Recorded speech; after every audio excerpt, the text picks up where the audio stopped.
Hi guys, today we are talking about how to improve your gut health. So we're going to go over the things that are destroying our gut health, and then we're going to talk about the things to what you can do to improve your gut health. So let's first talk about the three things that are going to destroy your gut health. Okay, so there's three things. Okay, so you want to make sure that you're not doing these three things. So the first thing that you want to avoid to make sure you have good gut health, okay, the thing that is destroying our gut health is over sanitization, right?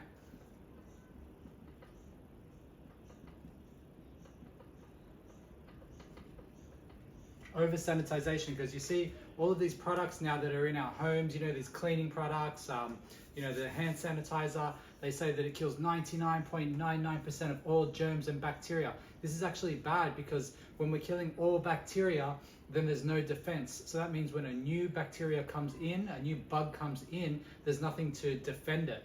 Okay, so then we are not resistant to that new that new bacteria that comes in. So when we over sanitize, we're actually opening ourselves up to having nasty gut bacteria coming into our bodies and affecting us. And this can lead to virus, illness, disease, all sorts of things, all sorts of different types of illnesses that we want to avoid. So the first one is over sanitization. The second one is chlorine. Now, chlorine is a halogen. Chlorine is in most municipality water, meaning most tap water.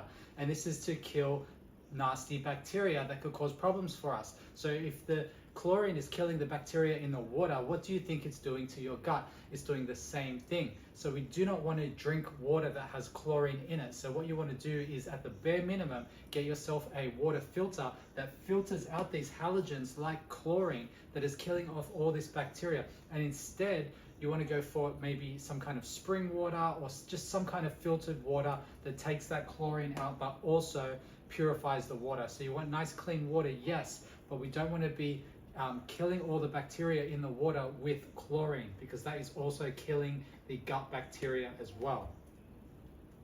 Okay, the third one is antibiotics.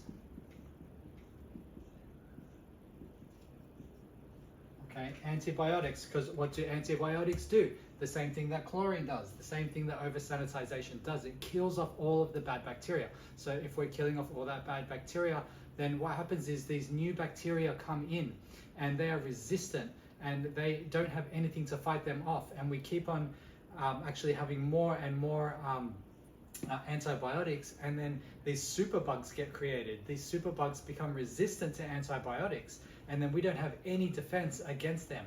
And then that's how we end up having this gut microbiome issue, where we don't have the good quality or the good defense, basically the good gut bacteria, because there's good and bad. And what happens is these new bad bugs come in and there's nothing to fight them off. So when we're taking too many antibiotics, we're killing off everything, and that is definitely not a good thing as well. So we need to be really careful to not do these three things. Okay, there's obviously times where antibiotics are necessary when you have infection, things like that. But if they're just getting prescribed constantly all the time for every little flu, every little virus, there's other ways that you can fight things off in a more natural way, other than always going for the antibiotics, because as I said, it's going to eventually kill off everything, and you're going to have these superbugs coming in that you do not have any defense against. So another part to this is factory farming.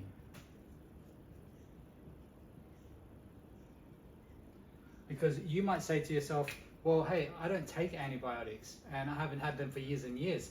But the problem is that in today's modern factory farming, there is a lot of antibiotic use in the feed because of the way that they want to basically fatten up the animals, keep them all, too many in a certain area, the type of food that they're giving them, a lot of grain, so they are prone to getting infection. So they have to put antibiotics in their feed so that they are not getting infection, and so that they just grow really fast and they don't have any problems. The issue with that is that everything that goes into the feed is basically unprescribed antibiotics that's going into our food. So if you're eating the dairy and you're drinking the milk and you're eating the meat of these factory farmed animals that are loaded with antibiotics, then that is also coming across in the food into your stomach. Everything that goes in your mouth is going into your gut. So you have to think about that.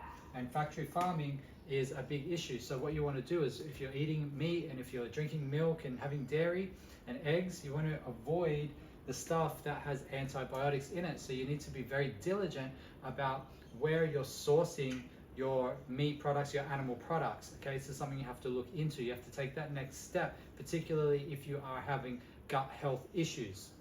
Okay, so now that we've talked about the 3 things that you want to avoid, let's talk about the 3 things that you want to do to improve your gut health. So there's 3 things that you can naturally do that are going to help with your natural ability to just build up that good gut health. And the first thing that we want to focus on is fiber, okay? Okay, so fiber in food. So there's certain foods that have certain types of fibers. So we have 2 types of fiber. We have soluble fiber,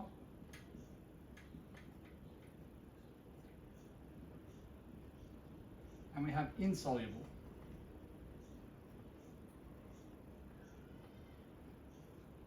Okay, so soluble fiber is good to lower blood glucose levels. It's good to regulate your cholesterol. Insoluble fiber gives you more of a cleansing effect. It's better for your digestive system. So we want to get both soluble and insoluble types of fibers. So what are they?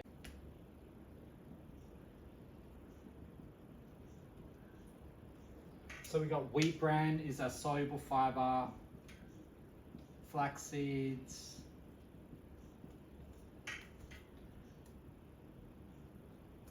almonds,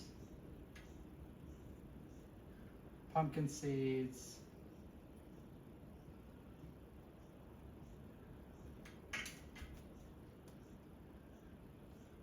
and quinoa are some good soluble fibers that you can get in your diet. Okay, some insoluble fibers: chia seeds, oats,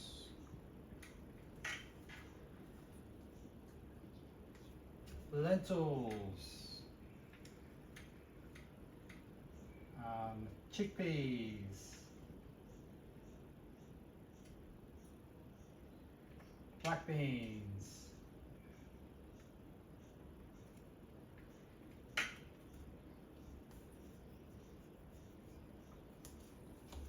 Brussels sprouts,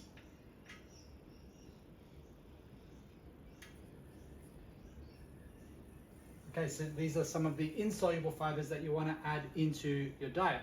Okay, so if we're having high fiber diet, that's going to give us the biggest bang for our buck in improving our gut health. Okay, so what are some other things that we can do? Fermented foods. Up here.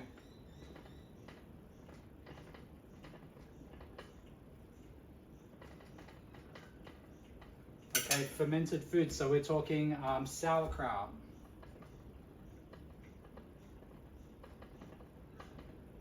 kimchi,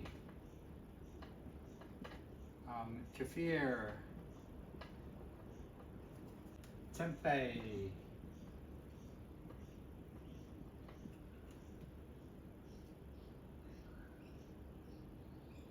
miso, and pickled foods.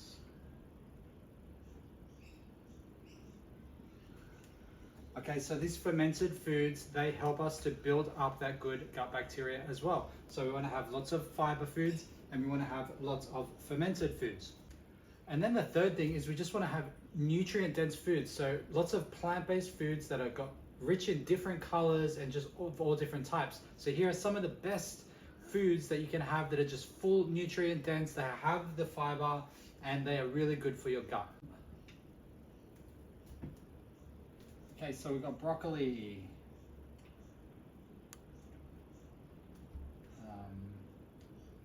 cauliflower,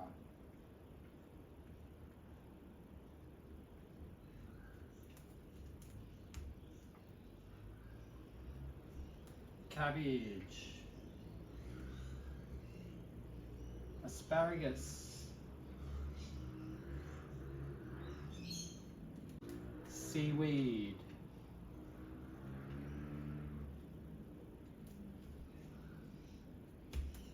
garlic, apples, bananas, And there are many more, guys. There are many more foods that you can have that are nutrient dense, that have lots of fiber, and that are really good for your gut. So these are some of the key things that you want to focus on in your diet. If you're adding all of these things into your diet, then that's going to make a big difference. So some of the things that you want to avoid, as I mentioned earlier, we want to avoid the antibiotic stuff, but the dairy, meats, milk, eggs. These are the things we want to avoid if they're coming from factory farming, if they have antibiotics in them. So I hope this is useful for you. I hope that you can add some of these things into your diet that's going to help you to improve your gut health.